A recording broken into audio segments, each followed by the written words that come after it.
One of those is John Wolford, but we hope to get him back. One of those is former Super Bowl champion, and we'll get into him here shortly. But we did lose a Super Bowl champ, not the most overwhelming of positions, but he's been battling on the Bucs since 2019. So to kick it off, here's who we lost, guys. Without further ado, we're going to go through it and go through the list of who the Buccaneers either waived or released. Cornerback Keenan Isaac, I thought he was incredible, phenomenal. He did not end up making the team. Let's hope to get him back on the practice squad. He had a really good preseason. Cornerback Chris McDonald, cornerback Andrew Hayes.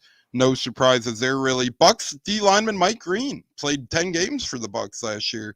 He put his nose down and dirty, and then remember, he got hurt. We had to call in Deadrian Sanat then to play some reserve ball. But little shocker there in terms of longevity. D lineman and friend of the show, CJ Brewer. That one stung, fellas. I really thought CJ played good enough this offseason to earn a spot on the roster. But let's be honest, he could be a practice squad guy, and he could be back in business just like that, just like the snap of a finger. We could see CJ Brewer on this roster. Judge Culpepper, former son of Buccaneers defensive lineman Mr. Culpepper, he got the boot. He was kind of underwhelming. We didn't hear his name much in camp, sadly. I was wondering if that's to hide him for the practice squad. We'll see here if they do bring him back. Brandon Matterson gets the boot. He was just brought in last week. He kind of didn't stand a chance. Lowell Yaguak, we talked about him. He had a great preseason. We thought he was going to make it potentially, but the Bucs D lineman showed great. Kalen DeLoach from Florida State, Vi Jones, Antonio Greer Jr., Xavier Delgado, long snapper, Super Bowl champion Zach Triner didn't make it. He has been our long snapper since 2019, a Super Bowl champ here. Always depressing to lose one of those. Xavier Delgado, Brian Baldinger showed his love for Xavier, left guard for the Bucs. He didn't pan out. Avery Jones, O-lineman, did not make it. Lawrence Metz will remain on his international contract. Ryan Johnson didn't make it. Jay Pearson, Sean Peterson Jr., Daniel Griziak, Nolan Cooney, the punter. John Wolford, a playoff winning quarterback, didn't make the cut. He won a playoff game with the Rams. We hope to get him back on the practice squad. He could get gobbled up by someone out there, though. DJ Williams, Ramon Jefferson, a pair of UDFA running backs. Rashawn Wisdom, Marcus Banks, Tanner Tuala, Illinois State tight end. He didn't make it. David Wells, he played for the Bucs a couple times last year. I think 5 games active, but he got cut. Sal Cannella, UFL great, got cut. Cephas Johnson got cut. Rakim Jarrett and Chase Edmonds went to IR. Sterling Shepard gone. Raleigh Webb gone. Latrell Jones gone. Tanner Canoe gone. Cody Thompson gone. Kind of surprising there. So that's everybody, fellas. That is who the Bucs decided to keep, who they decided not to keep. Again, it's sad. It's fluid. It's a business. We don't like this, Gene. Thoughts on roster cut day? Anything surprise you? Anything intrigue you? Anything along those lines?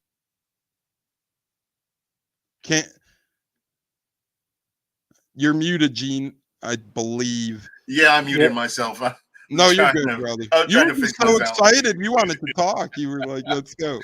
No, I just wanted to say you got to trust the process. I know that these coaches have gone through painstaking efforts to get the best of the best going into the season. And I know that some of these people will get snuck back onto the practice squad so that they could potentially come up later on. I'm excited for this team. Of course, the coaches saw things that, of course, we didn't or we don't know. And, you know, they watched 10,000 hours more game film than we could ever imagine. So they've got a good handle on this. And you kind of have to trust the process. There are a lot of people that are out there that you're like, man, I wish he could have made the team. But we don't know everything. We just know what we've seen from possibly a practice or possibly, you know, what somebody word of mouth. But we don't know the whole picture that like what the coaches would see. Yeah, and Gene, right before you hopped on, I kind of said the same because our great friend BB King, I love BB King, and he commented, yeah, me too. He's the man, but they commented, hey, our practice squad could be the best ever, and kind of to allude to what you were saying, Gene, kind of a recency bias thing, right? Because you get attached to these guys through the preseason, through training camps, OTAs, and all that, and then you see them cut. And yeah, it stings for now, but no offense, in a couple months, you kind of write it off, and you do it all again next year, Gene. And it sucks to say it like that, but that's a part of the business, for better or for worse. Yeah, I was hurting about Kenny Bell, if you guys remember that, and I thought Yes. that guy was gonna and so that kind of humbled me and put me in a place where, you know what, leave it to the coaches. The coaches do their thing, and I'm just along for the ride. If somebody has a good preseason, maybe they get latched on to another team and get another opportunity. We just don't know. So to me, I'm good with the process, and just kind of have to wait and see how it all pans out. We're trying to get to a Super Bowl, so that's the goal. That's the end goal right there. Hoisting that Lombardi by year's end. Bat W wants to see that. Says, sup, Bucks fans. Sup, Bat. Brian, I'm good.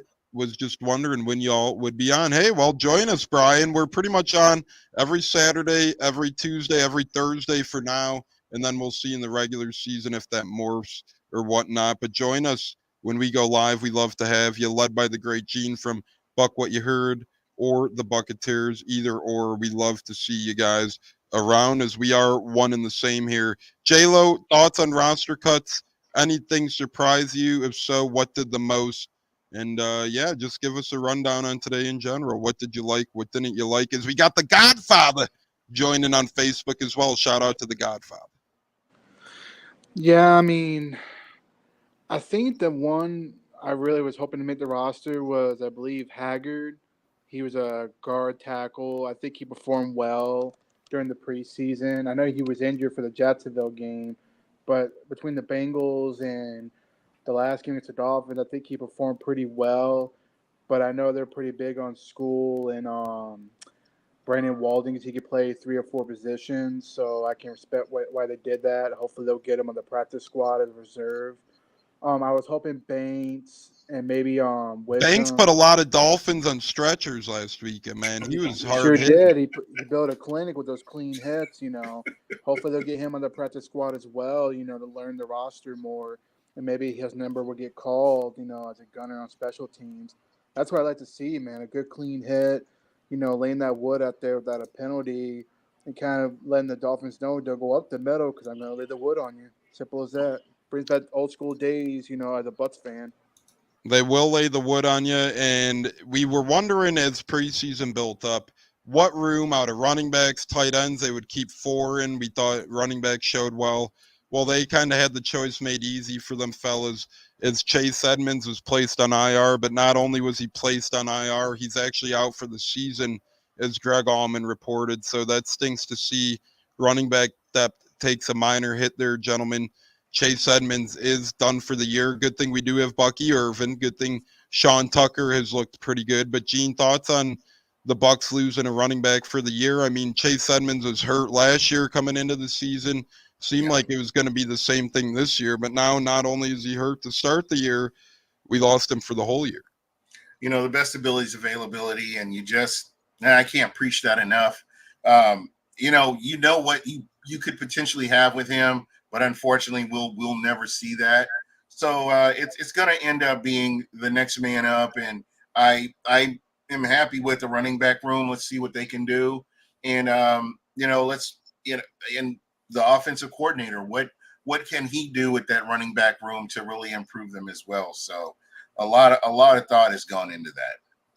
Bud Cannibalist says, for the shoe. That reminds me of that one guy who's going around making those videos for the Colts right now. This is our year. This is our team. I don't know if you guys saw that guy, Gene or J-Lo, but he's been a hoot. We have Port Richie Lou. They got this bastard singing songs. So give me Port Richie. But this guy's a good runner-up, I will say, as Bud Cannibalist says, for the shoe. J-Lo, thoughts on Chase Edmond getting cut down for the year? Unfortunate for the Bucs, but as Gene said, the Bucs did their job. They built up the running back room nicely.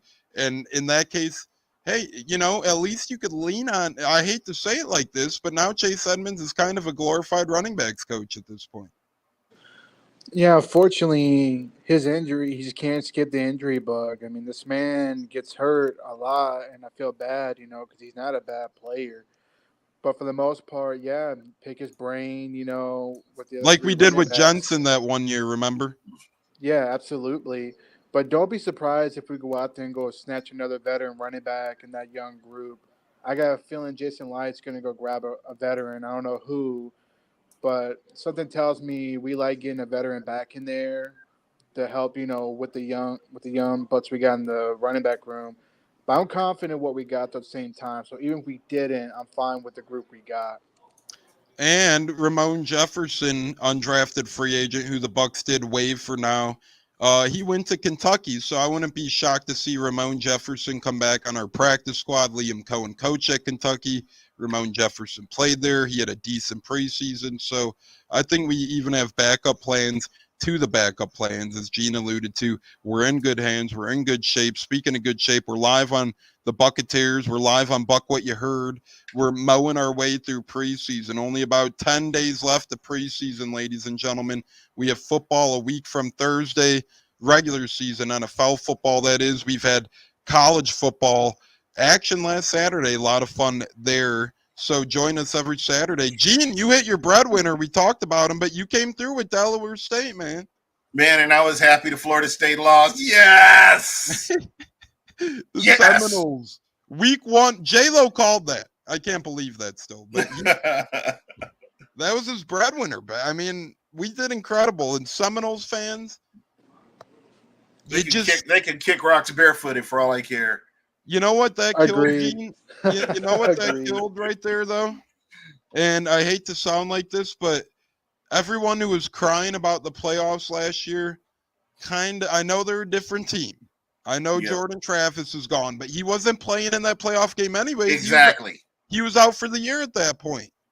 So everyone who kind of cried about Florida State not making the playoffs kind of can now and pack it in and move on a little bit for better or for worse. But anyway, speaking of better or for worse, before we get to Bear Bracketology, we'll see what Bears continue to ride it out, remain on top. We just got to do something, guys.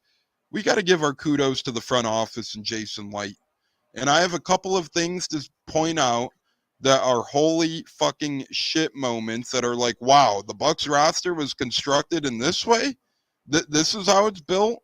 I've had Bears fans kudosing Jason Light, saying it's been impressive what he's done. It's been impressive what he's built. Couple of stats out there for Jason Light haters. Number 1, 22 of the 23 players Bucs have drafted over the past 3 years made the Bucs 53-man roster initially. 22 of 23. Trivia question, who's the one that missed? Anyone? Andre Anthony, edge rusher out of LSU, as Gene will be back here in a minute. But Andre Anthony was the only one who missed, which was a 7th-round pick 2 years ago, edge rusher out of LSU. But 22 of 23 draft picks from the last 3 draft classes are still on this Buccaneers team. Another fun one, J-Lo, 26 of the last 30 of the 4 draft classes remain on this team. And then 44 out of the 53 players to make the Bucs active roster and practice squad, the number could grow and grow. But 44 of the 53, J-Lo, have either been drafted by Jason Light, Greenberg, Spytech and Company, or have been signed as UDFAs by the Bucs front office, J-Lo. So how impressive is that? 22 of 23 players in the last 3 draft classes are here. 26 of 30 of the past 4, and 44 of 53 of the Bucs roster in total. You can't get much better than that, J-Lo. No, you can't. I mean, kudos to Jason Light and his staff. I mean, they have put together a really strong young roster. Bringing in the right players that Todd Bowles described, not the best players, but the right players. And that's where Jason Light is best at. He'll go out there and find this young talent that's ready to go in there and play. I mean, look at Christian Izzy last year at the slot. He did a pretty decent job for the most part. And I think he's going to be 10 times better this year with the experience he's brought in. Also, you can't leave out those draftees. And how about Jose Ramirez? Shout out to that guy. He got cut last year. Jose. Got cut, last year because of injuries. He come back stronger this year, and now he's on the roster to where I think we got the best young pass rush in the NFL. Very underrated. I'll predict that right now. So shout out to Jason Licht for what he has done, bringing in the talent he's brought in for the most part. And plus, overall, I mean, he brought in the GOAT Tom Brady, which that's the most impressive thing. General managers can't pull that off. And that's why Jason Licht, to me, is not great. He's elite. He's an elite general manager in this business. And one thing we could thank Lovie Smith for is Jason Licht, Gene. But go ahead.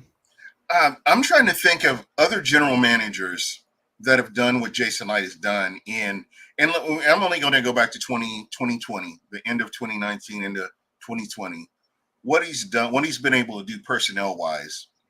And even, I mean, the fact that we were well over the cap, only had a little bit of money last year, and you were able to put together a team that went into the playoffs. And they won a game in the playoffs. So, I mean, that just tells you a lot about his personnel. It tells you a lot about his talent evaluators, which the Bucs have not had for years and years coming into Jason Licht's regime. Just so much, John Spytek and his crew and just everybody that they've put together. And it works in tandem with what Todd Bowles is wanting to do as the head coach.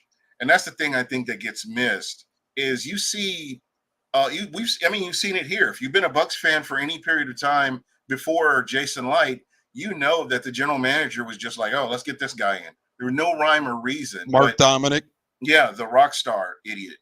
And when you look at what Jason Licht has done, it's been, with purpose. In the beginning, he was, he was a newbie coming in, but he picked it up. He got the right talent around him. He got the right coaches that would work with him. And, he's just kind of moved on from there. He's just continued to get better at what he does. So, of course, you're 100% spot on with that. I got to talk with him when we were in Germany, and we had a great conversation. And I was like, man, you just what you've done historically as a general manager compared to other general managers before you is it just makes you at the top of the list. I would say he's the greatest of all times. Rich McKay is a distant second. And, it's kind of where you are. And, there's been so many cool Jason Licht stories and moments. Remember when he first came to Tampa, wins were so rare here. Him and his kids would jump into the pool to celebrate victories with all their clothes on and post those videos on Twitter, X, whatever the hell you call it. And he's just been incredible over the years. I met him as well. I got to chat with him a little bit at the Arians Family Foundation golf outing a couple years back. And he's one of those down-to-earth guys. He's there for the people. He doesn't care if you're the best player on his team, the lowest paid employee in Raymond James Stadium, or just a Bucs fan or podcaster in general. Jason Licht cares about you. You see it all the time on Twitter. He's always tweeting in front of the show's Bucs by 30. Zach Johnson, awesome man cave, crazy man cave. So incredible guy, incredible stuff. And as MK says, everyone needs to run the likes up. Yes, whether you're on Buc What Ya Heard or Buccateers, hit the damn like button. Like. We do appreciate that greatly. Vita Vea, strongest player in Madden, not surprising to me. He should be very much so deserving of that. Vita eats, nuts and bolts for breakfast. So Granites, grits, and gravy. Yeah, he's an immovable object, man. If Licht wins another Super Bowl, should he be a Hall of Famer? Well, he's definitely Ring of Honor. Hall of Fame gets tricky with front office people. I think he's definitely deserving, but I feel like, I don't know. I'm going to say this, and I'm glad that this point was brought up. When you look at what he came in and what he had to work with initially, cupboard was bare. Special teams, offensive line, defensive line, secondary, running back room. Cupboard was bare. Mm-hmm. Wide receivers, outside of Vincent Jackson, prior to Vincent Jackson would be one of the names that I can, remember. Outside of that, I mean, the Bucs just cupboard was bare. These guys were at best. How many players? I would say maybe Joe McCoy, Levante David are the two players that I know of that could go to any team in the NFL and potentially start or compete for starting position when, at that time when Jason Licht came in. Mm-hmm. And I can't think of anybody else on that team that I would really put. Brian Price doesn't do it for you? Yeah, there you go. Austin Safiri Jenkins. Yeah, there you go. Yeah, no. Hey, you're right there though, Gene, and you make a great point. And Jason Light literally came in like a cupboard out of COVID. That thing was bare. That thing, it was like a grocery, and it's a good analogy because if you went, especially in Chicago, but if you went to a grocery store during COVID, there was nothing but scraps on the damn ground, and that's what Jason Light came into. And his first pick was Mike Evans, and ever since then, he's stacked and he's built and he's stacked and he's built. And how has he done it? Through the draft and through free agency for undrafted free agents. And what that opened up was Tom Brady going, holy shit, look at how much homegrown talent this Bucs team has.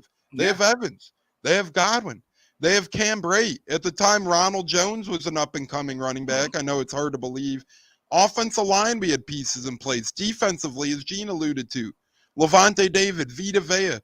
The list goes on, but Jason Light built such an incredible roster that he had Tom Brady, the best player in NFL history, say, I want to go play for those guys. Oh, and by the way, we had such a good roster, Gene.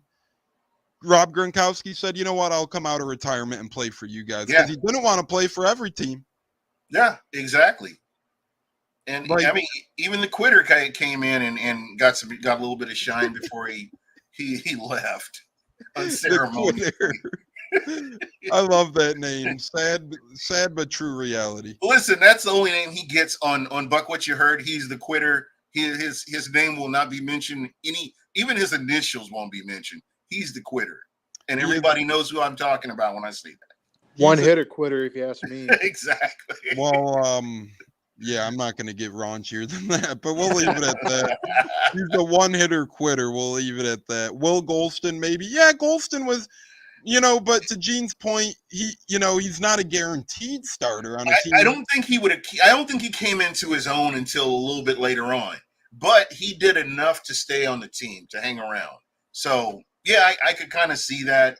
But, the two guys that I can think of are Joe McCoy and Joe McCoy, who was under the Raheem Morris era, and then Levante David. Is Levante David under Schiano? It's under the Schiano era? Yep, Levante David was drafted in the Schiano era, and so was Will Golston, but then everybody, and then Lovie Smith, and So, there you go. So, again, there wasn't a whole lot when he got here, a couple pieces, but what he's built, the foundation he's built for that offensive line, the kicking. Just remember, Bucs fans, new Bucs fans probably don't remember, Bucs had a kicking problem, a bad kicking problem, a kicking problem that made you want to drink. And my liver hated the kicking problem, but look where we are now. I mean, they've steadied the ship, man, and that's the beauty of it right here. This is one of the few seasons where I can say that Bucs fans come in, everything's kind of even keel. You know who your quarterback is. Your offensive coordinator is in my opinion, an upgrade over what you had last year, and I'm sure he'll show that. I'm sure he won't let me down on that. But again, I feel like just what they've done each time has been an improvement. And the versatility of these players. If you look at a lot of the players that Jason Light's brought in over the years, that there's that word, versatility. They can play in this position, or if you need them to move to another position, they're not just one-trick ponies, but they can do a whole lot more than your average player. So, again, I can't give this guy enough credit. And I can remember on Buc What You Heard, I lost a lot of followers because I would never badmouth Jason Light, because Jason Light had not gotten an opportunity to show what he can do. He didn't have a body of work to really go off of. Mm-hmm. And, it really was bad in 2016 when people were jumping out the window. But, consistently it got better. Couldn't agree more, as we're joined by the Plunder, established in 23. Richard Taroka says, Happy Taco Tuesday. Same to you, Richard. We love our tacos here on the Bucketeers and Buc What Ya Heard. That's for sure. Can't wait for Bear Draft. We're almost there. I promise you. Just minutes away. before we wrap up this Bucks talk and get to beer talk. Light, after being stuck with either Winston or Mariota for 5 years, yes, exactly. You know, he was handcuffed, and you had to take a quarterback there. And to me, he still went with the right quarterback. I'd still rather have Jameis over Mariota, especially with how it went in Tampa. So, again, it was a coin flip.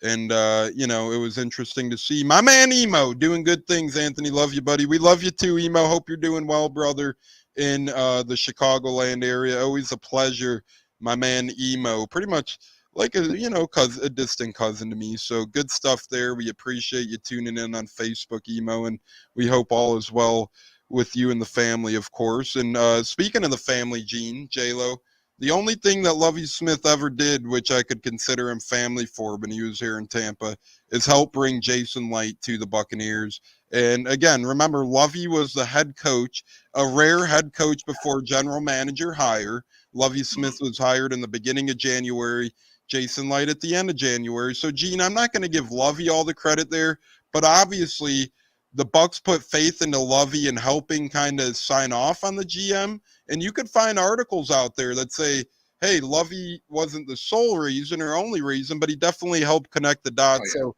Gene, for that reason only, I'll give a little tap on the back to Lovie Smith for his head coach. Oh, yeah. I mean, Lovie Smith and what he's done in his couple of tenures here, he was an assistant. He kind of he helped out, prior to becoming a head coach. So, I've actually got to meet him. Really nice guy. I think a lot of his philosophy is a little dated for, what the NFL is right now or what football is right now, how fast the game is developed now. But, in his time, I thought that he was, in the right place at the right time with the Bears. He almost won a Super Bowl, or if they had a quarterback. He was right there. Yeah, they had a quarterback, it would have been a different story. But again, I'm not going to knock him. Just what he's part of that process to get us to where we are now. So I'm perfectly fine with him coming here, because without him, who knows? We could have probably got another Mark Dominic. Who knows? Oh boy! All right, pod's over, guys. No, I'm kidding. But Mark Dominic, Gene, I mean, you bring up. We both brought him up now, but man, I mean, talk about a guy who he really didn't mean well, because, he knew Tampa had hard times getting big players into the city. But at the end of the day, every little big player, it just seemed to all go wrong, Gene. You do realize that Mark Dominic was a swimmer in college. He had nothing to do with football. Wait, that doesn't go hand in hand? Yeah, it kind of does. No, it doesn't. But honestly, I listen to him. Well, I haven't heard him recently, but in years past, when wasn't he on ESPN or NFL Network? He was on ESPN for sure. Yeah, and you listen to this guy, you would think that this guy was just like a Hall of Fame general manager, and just like, oh my God, are you serious? He reminds me of Logan Hall. Just he hypes himself up like oof. So I'm probably you've gone too far, overstepped a little bit. No. But all joking aside, we've never been a fan of Mark Dominic. There's never been any rhyme or reason to what he's done. I could go all the way back to Bruce Allen. I mean, and not to get on a tangent here, but I'm about to. What the Tampa Bay Buccaneers did after winning the Super Bowl, they did not address the trenches. Mm-hmm. So everything was sporadic here and there. If you look, what was the guy who may rest in peace? I can't think of his name. Passed away. Ended up. Gaines Adams. He was on the Bears. I remember he ended with the Bears. Gaines Adams is the only real defensive line player where they were trying to address the trenches, but they never really got it down. They were just all over the place, and a lot of their picks were just like intermittent and going back to Bruce Allen, and then coming into Mark Dominic when they got when they got Gerald McCoy and they tried to Adrian Claiborne. Adrian Claiborne. I think Claiborne was a Schiano guy. I thought, wasn't he? Yeah, he was 20. He was 2010, J-Lo? 2011. 2011, yeah. Yeah, 10 was Gerald McCoy, and then Adrian Claiborne was 11. Yep. Okay, So yeah, it was. That's right, because he came out the same time as Cam Jordan. Okay, you're right. Okay. And remember, it was a little shocking when we did go Claiborne, because I did love Adrian Claiborne. Don't get me wrong. He was a hell of a human. He gave it his all, but he had that disorder where his arms were a little short, his limbs were a little shorter. So it kind of held him, like he was always a good, reliable depth piece. But to me, he had the player ability and psyche. I think it was a reach. He was a reach at where he was drafted. So yeah. Well, think about it. And Ryan Kerrigan was in that draft as well. Remember, he went after Claiborne, I think, Ryan Kerrigan out of Purdue. So it's like, you remember some of the, Brian Arapco was that draft, I think, you know. That's what I'm saying. Cam Jordan was right there. And that's why and I keep saying that's why Cam Jordan hates Tampa, is because, you know, they passed him over for Adrian Claiborne. Which I will throw this out there too, you know, about Mark Dominic. When he let Michael Bennett go through free agency, I was so upset because that man was a playmaker, and look what happened. He signed with Seattle. And he wanted to be here. That's the kicker. Oh, yeah, Jerry McCoy was pissed. He was not happy about that. He made it known that, wow, you let my teammate go, you know, and all that, where we would try relying on young men in the trenches between – and we can't forget about the other guy who played for Clemson, won the second round. He was supposed to go number 1 overall, and he fell down. Yeah, he got hurt. He hurt his knee. What was his name? I can't remember at the top of my head. Wait, who are you talking about? Sorry, I was looking up Clemson. The Clemson guy in the second round we got after we took. Daquan Bowers. Daquan Bowers, yeah.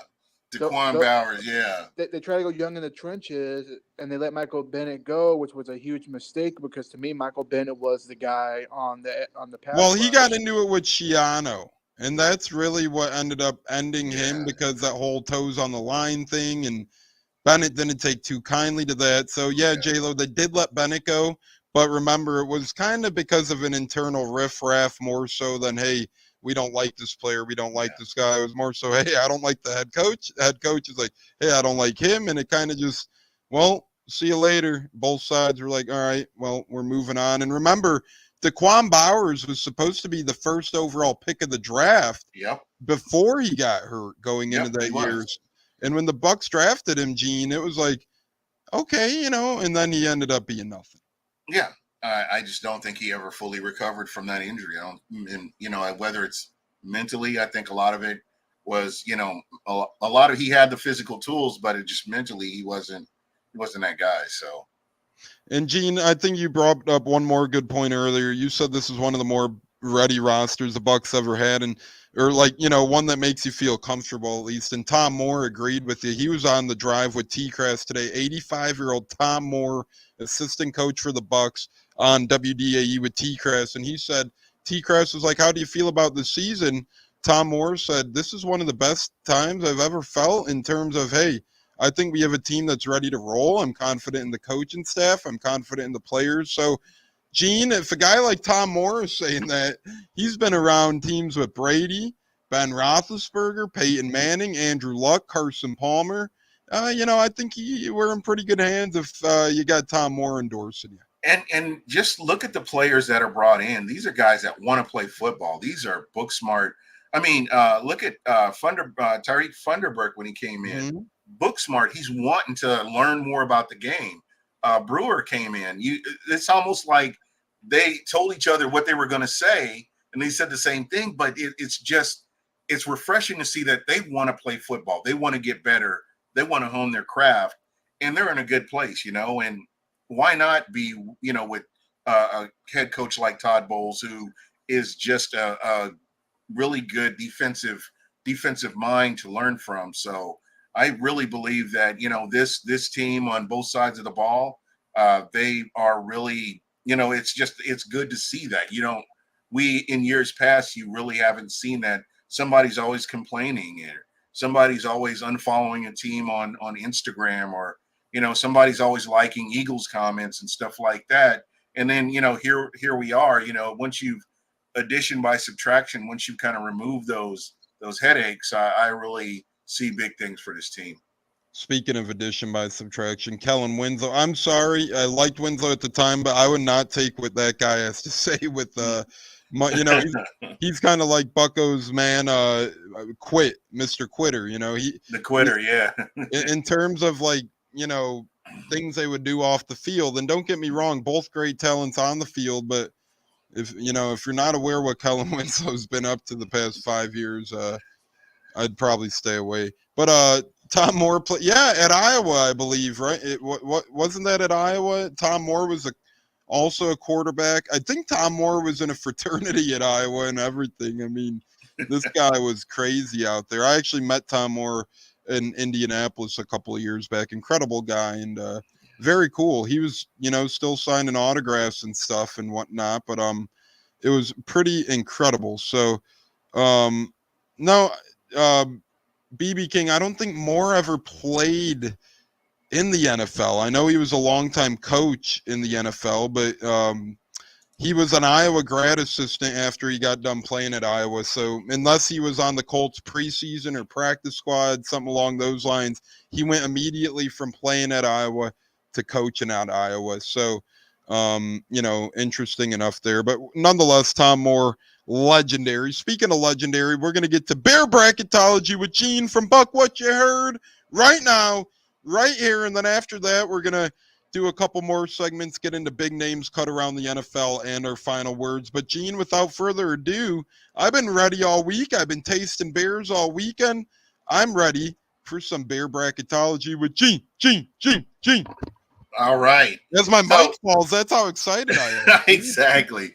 So in the first round, we had Modelo Special J-Lo's beer versus PBR Bud Cannabis.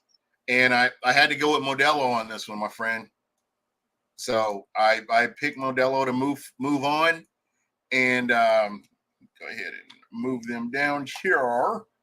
Well, that's going to be a strong out. I'm guessing J-Lo's going to pick Modelo as well. So, duh. So Modelo's moving on to the next round. Woo, woo. And then we have Miller, LC Leprechaun versus Guinness.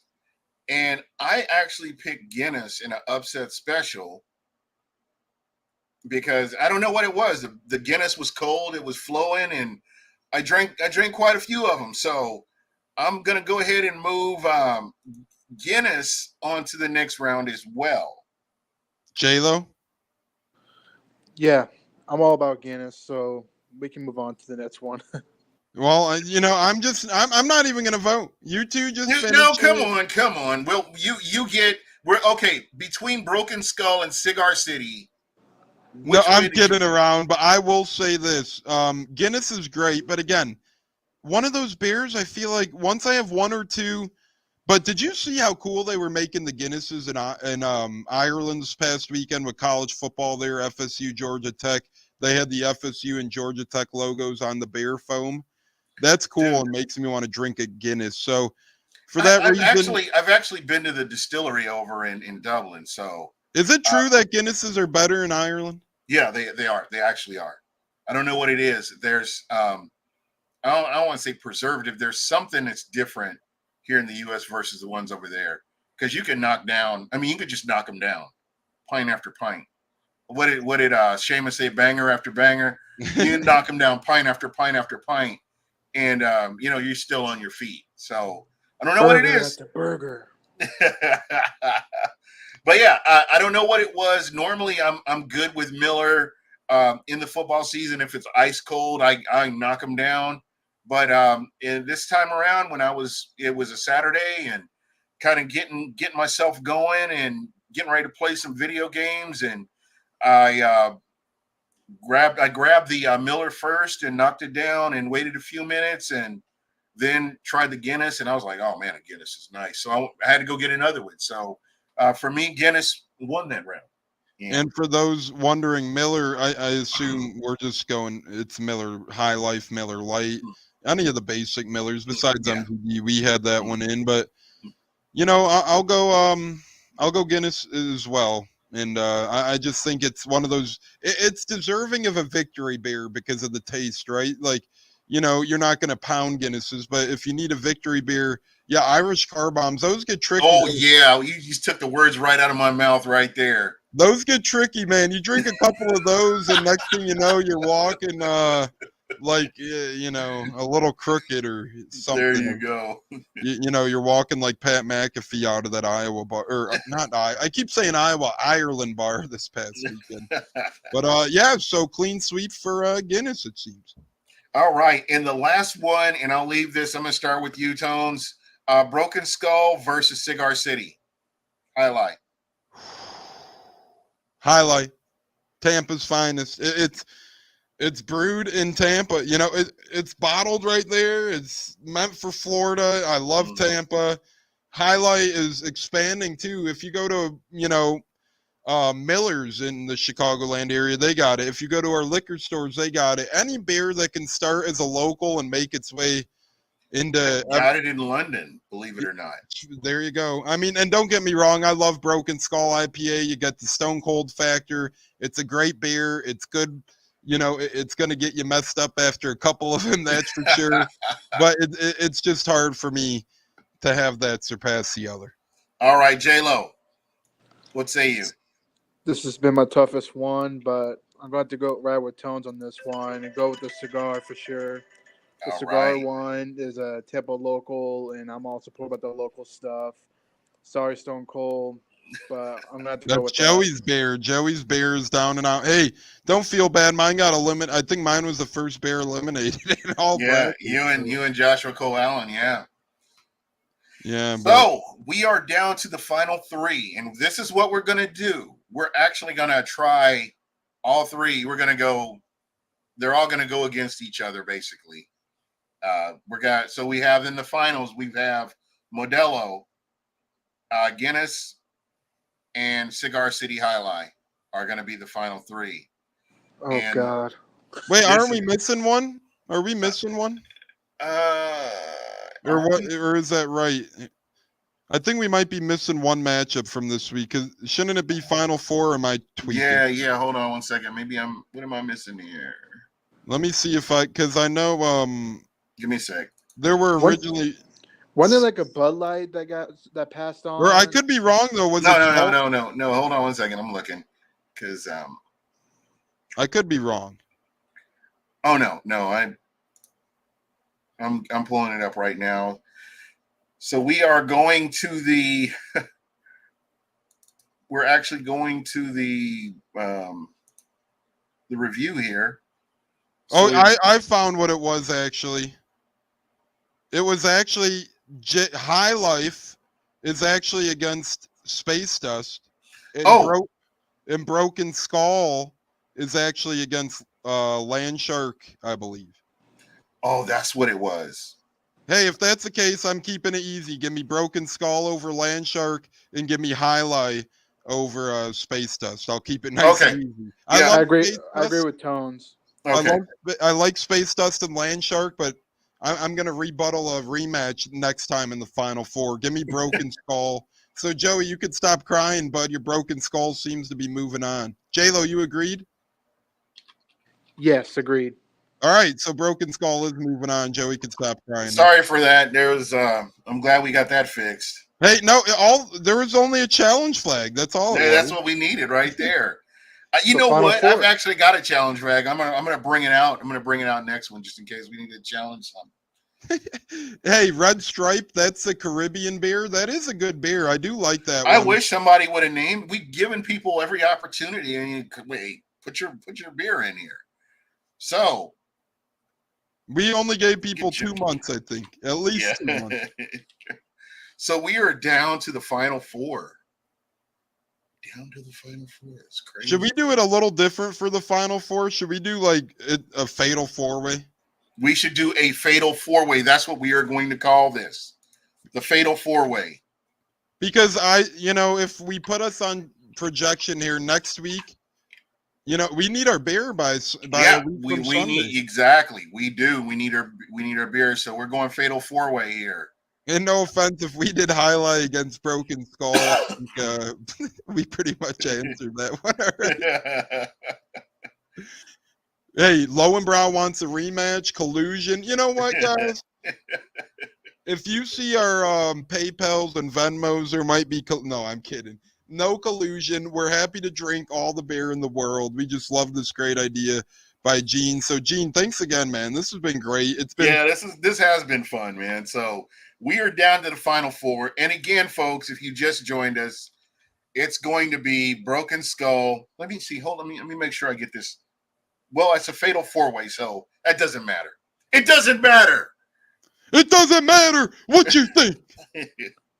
So it's going to be Broken Skull versus Modelo Especial versus Guinness versus Cigar City Highlight.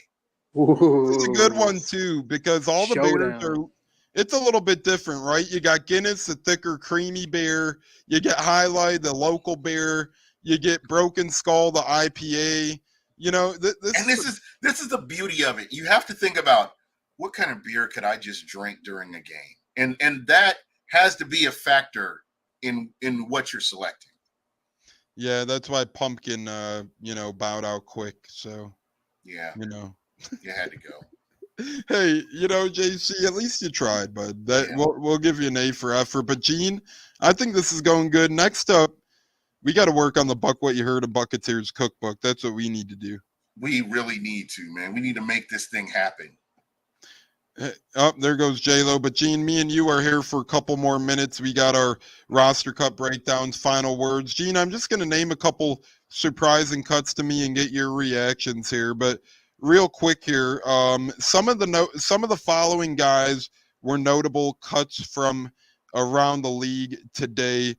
Sean Clifford got cut by the Packers. He was just taken last year, quarterback. Kadarius Toney released by the Chiefs. The stone-handed devil, yeah. Butterfingers. Justin Ross, once a big-time wide receiver in college, got released by the Chiefs as well. Out of Clemson, the Panthers released Terrence Marshall, wide receiver out of LSU.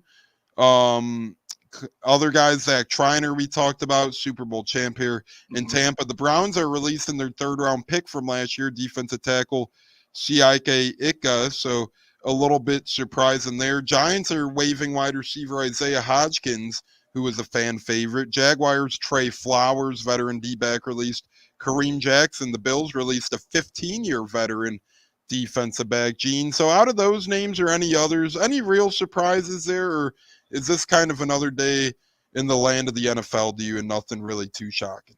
No, not really. This is I am shocked that Kadarius Toney was even lasted as long as he did.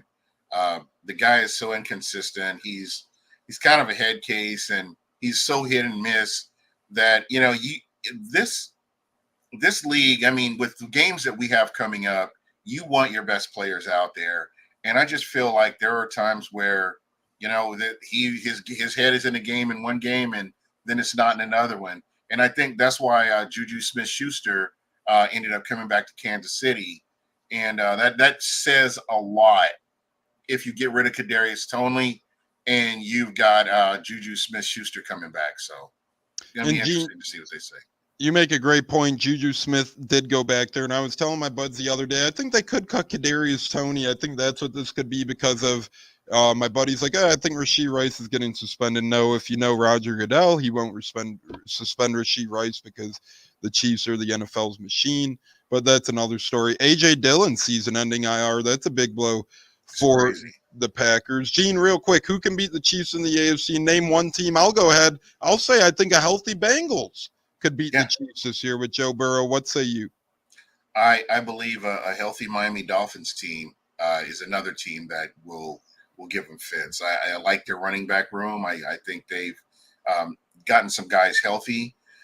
It's going to be interesting to see what their offensive line looks like. But at the end of the day, I felt like Kansas City should have beat the Dolphins should have beat Kansas City last year. I know it was cold, but this all part of the NFL. You got to go in there and do your thing. So I don't know. I just feel like they should have, but they didn't.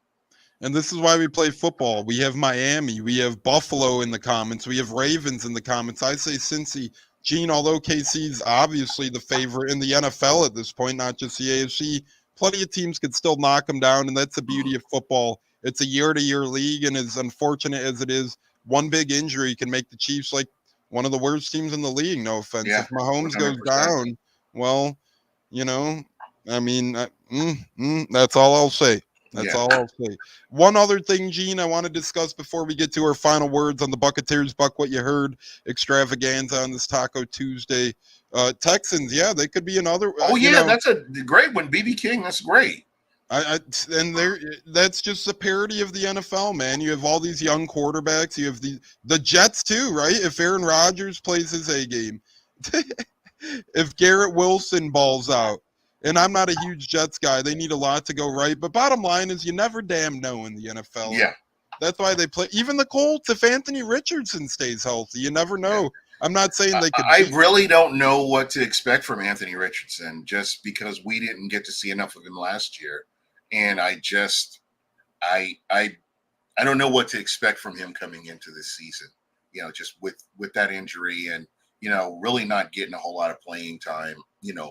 Actual playing time. With the ones, I don't know what to expect from him, but it's going to be interesting to watch it. I'm all here for it. That is a division that I'll be definitely keeping an eye on, but it's going to be a fun season. Couldn't agree more. And Bet says, no, not the Jets. They got Breece Hall. They got Mike Williams from the Chargers. They got Garrett Wilson.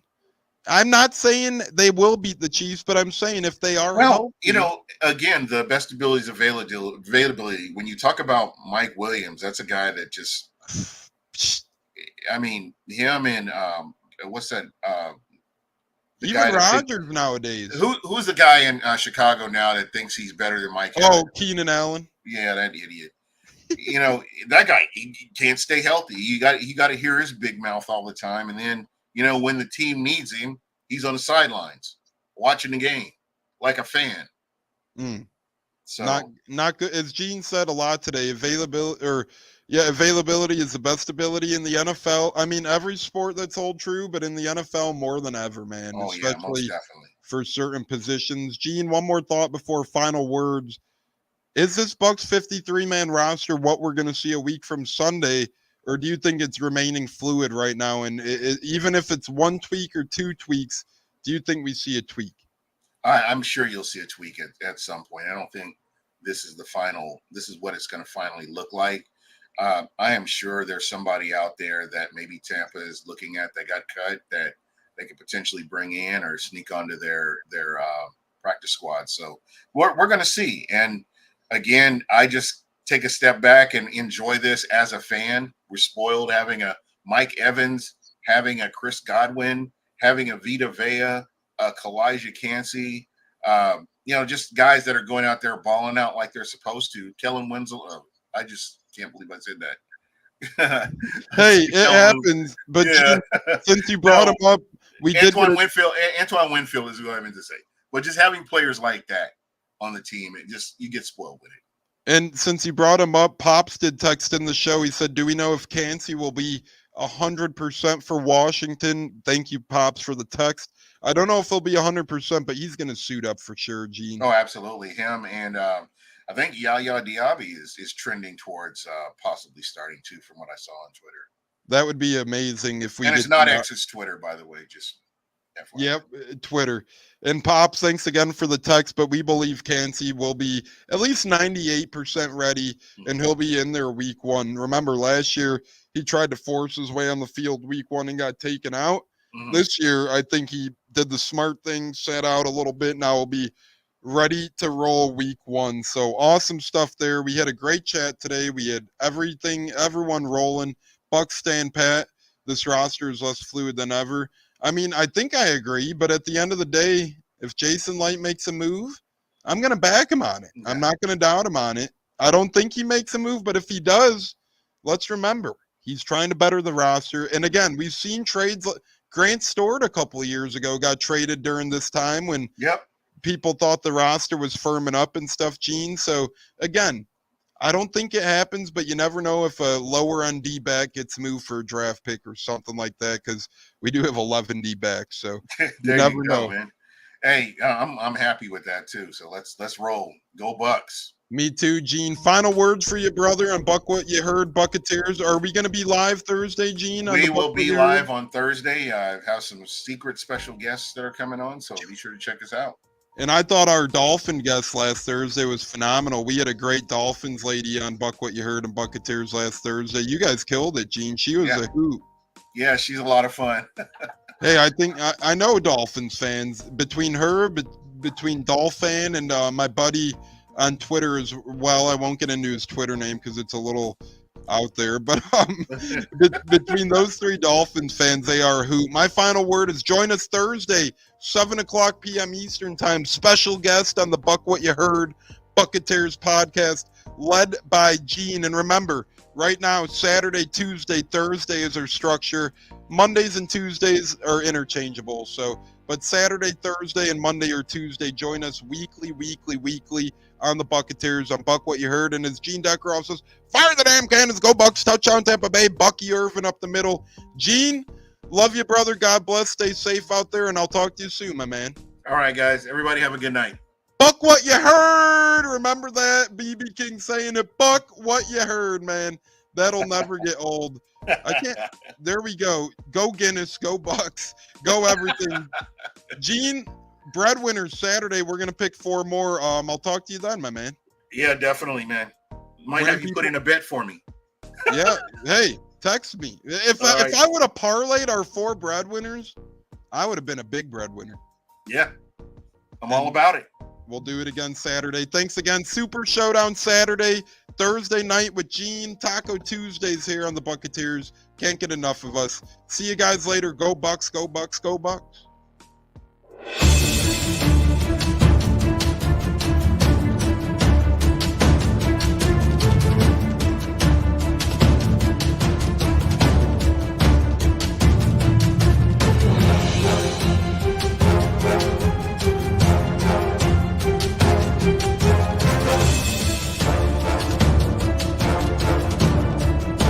Game on Sunday, man. I know you're nervous for the Rams, but you got to be a little enthusiastic after being there. Bro, that game atmosphere was ridiculous. The energy, the electricity. That place was rocking. Anyone was there, and a lot of the Super Buc fans were there too. Beat Bug. Tampa Tones. We are joined by Lead Goon tonight, host of the Pat and Aaron Show of WDAE, Pat Donovan.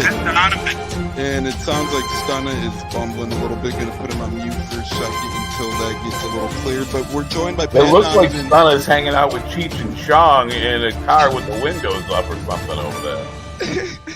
It does look like we got a little... No, my camera's broke.